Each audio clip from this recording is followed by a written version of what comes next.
Bonjour à tous et bienvenue dans cette série de tutoriels dédiés au développement du classique des classiques Asteroid avec Unity Dots.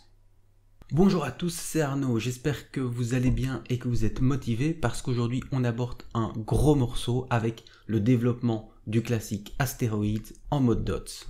Dans ce premier épisode, nous allons aborder l'input de l'utilisateur et le mouvement du vaisseau grâce à Unity Dots Physics. L'intégralité du projet est bien évidemment disponible sur GitHub via le lien en description. Si vous n'avez aucune idée de ce qu'est Unity Dots, pas de panique, il y a une vidéo pour ça en description. Et si vous ne savez pas comment démarrer Unity Dots avec Unity 2020, il y a une vidéo explicative publiée il y a quelques temps sur la chaîne. Avant de commencer, n'hésitez pas à vous abonner et à cliquer sur la petite cloche afin d'activer les notifications et donc de ne pas rater les prochaines vidéos. Si vous êtes toujours là, c'est que vous êtes prêts, alors allons-y.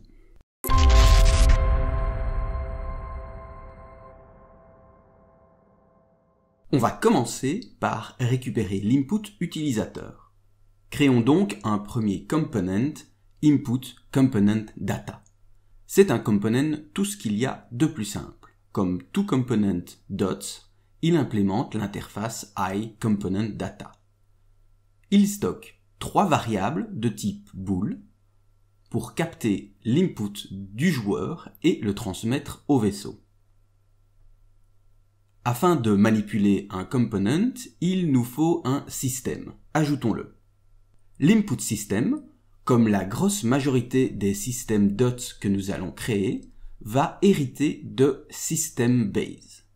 Fini les Component System et autres Job Component System qu'on pouvait voir dans les versions précédentes de Unity Dots, Unity a voulu simplifier le code et donc maintenant, que vous utilisiez Dots sur la thread principale ou des jobs sur des threads parallèles, tout ça va se faire dans un système héritant de SystemBase. Dans la fonction onUpdate, qui s'exécute à chaque frame, nous allons récupérer toutes les entités contenant un component input component data et y stocker l'input utilisateur. Comme nous faisons appel à une classe travaillant sur la thread principale, à savoir la classe input, nous sommes obligés d'exécuter ce système sur cette même thread. Pour cela, il faut renseigner run à la fin de entities for each. On a donc maintenant un component, un système. Il nous reste à créer l'entité qui va contenir ce component. Pour cela, créons un script monobehavior appelé bootstrap qui va s'occuper d'initialiser notre jeu. Nous récupérons l'Entity Manager qui permet de créer, modifier et supprimer des entités. Dans la fonction start, nous créons alors une nouvelle entité et lui attachons le component input component data. Tout est maintenant prêt pour capter l'input utilisateur. Pour tester, lançons la simulation et affichons l'Entity Debugger. On voit qu'une entité a bien été créée et contient le input component data. Et lorsque j'appuie sur les touches correspondantes, les valeurs du component sont actualisées. Passons maintenant au vaisseau. Afin de le faire bouger grâce à la physique de Dots, ajoutons-lui un physique body, l'équivalent Dots d'un rigid body, et un physics shape qui sert de collider. Choisissons la forme du collider de type sphère et rendons sa gravité nulle. Ajoutons un petit component pour identifier le joueur. On peut voir ça comme une sorte de tag. Un component Dots n'est normalement pas attachable à un GameObject ordinaire. Vous ne pouvez donc pas le glisser sur le vaisseau. Mais si vous lui ajoutez l'attribut GenerateAuthoringComponent, ce component Dots est alors capable de s'attacher à un GameObject. C'est très pratique. Glissons-le sur le vaisseau afin que, une fois transformé en entité Dots, il contienne ce component. Créons maintenant un nouveau component, Movement Commands Component Data, qui pilotera le vaisseau. ainsi qu'un component qui stockera les différents paramètres du vaisseau comme sa vitesse maximale, sa vitesse de rotation, etc. Comme ils contiennent l'attribut GenerateAuthoringComponent, nous pouvons les glisser sur le GameObject.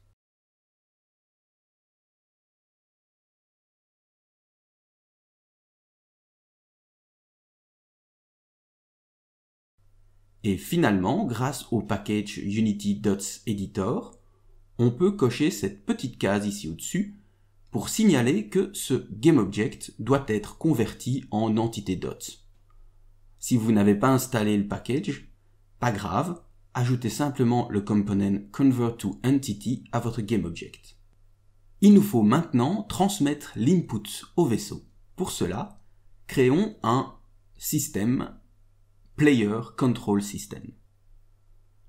Dans la fonction onUpdate, on utilise getEntityQuery pour trouver toutes les entités contenant InputComponentData.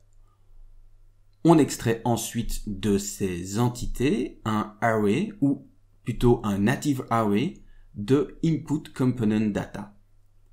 Comme une seule entité contient ce component, l'array aura une seule entrée. Il nous faut spécifier la durée d'utilisation de cet array. Comme nous n'en aurons plus besoin à la fin du job, nous indiquons allocator.tempJob. Nous sélectionnons ensuite la première entrée de cet array. Et pour chaque entité contenant PlayerTagComponent, nous allons modifier le MovementCommandsComponentData grâce aux valeurs de l'InputComponentData. Et en indiquant schedule parallel à la fin, on signale que ce job peut être exécuté en multithreading. Et il ne faut pas oublier de vider l'array une fois celui-ci utilisé.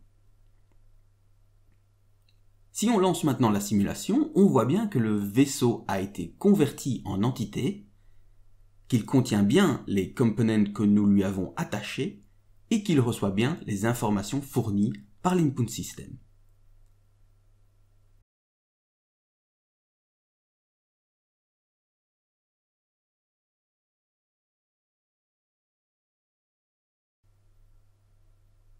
Maintenant, il nous faut implémenter les systèmes qui vont vraiment pivoter et déplacer le vaisseau. Créons deux systèmes, Move System et Rotate System.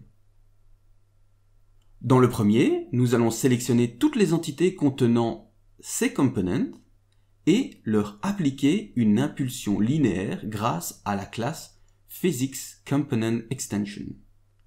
Cette impulsion sera calculée en multipliant le vecteur direction de mouvement par la commande linéaire, qui est égale à 1 si l'utilisateur appuie sur la touche et 0 sinon, et par la vitesse linéaire.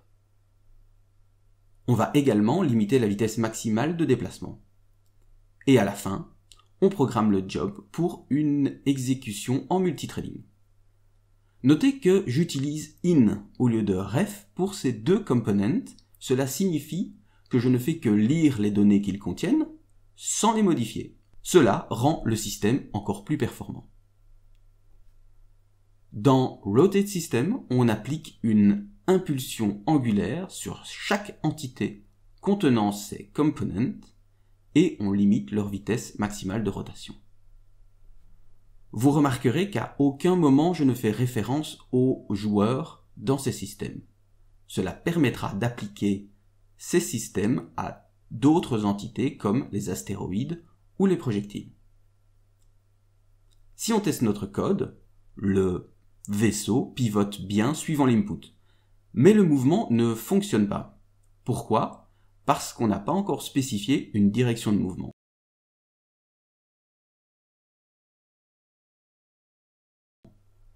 Nous voulons dans ce jeu que le vaisseau se dirige dans la direction dans laquelle pointe le nez de l'appareil, soit dans notre cas suivant le vecteur up du transform. Créons un component moving in up direction component, ainsi qu'un système set move direction to up system.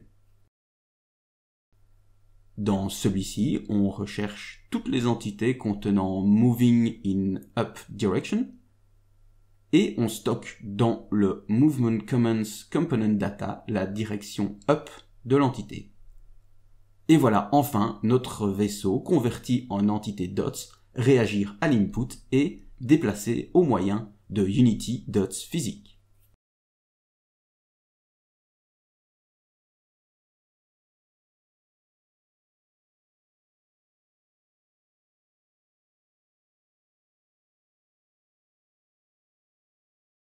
Merci beaucoup d'avoir regardé cette vidéo, j'espère qu'elle vous a plu et que vous en avez appris un petit peu sur Unity Dots et son fonctionnement. Dans la prochaine vidéo, nous allons ajouter au vaisseau la possibilité de tirer des projectiles dans toutes les directions.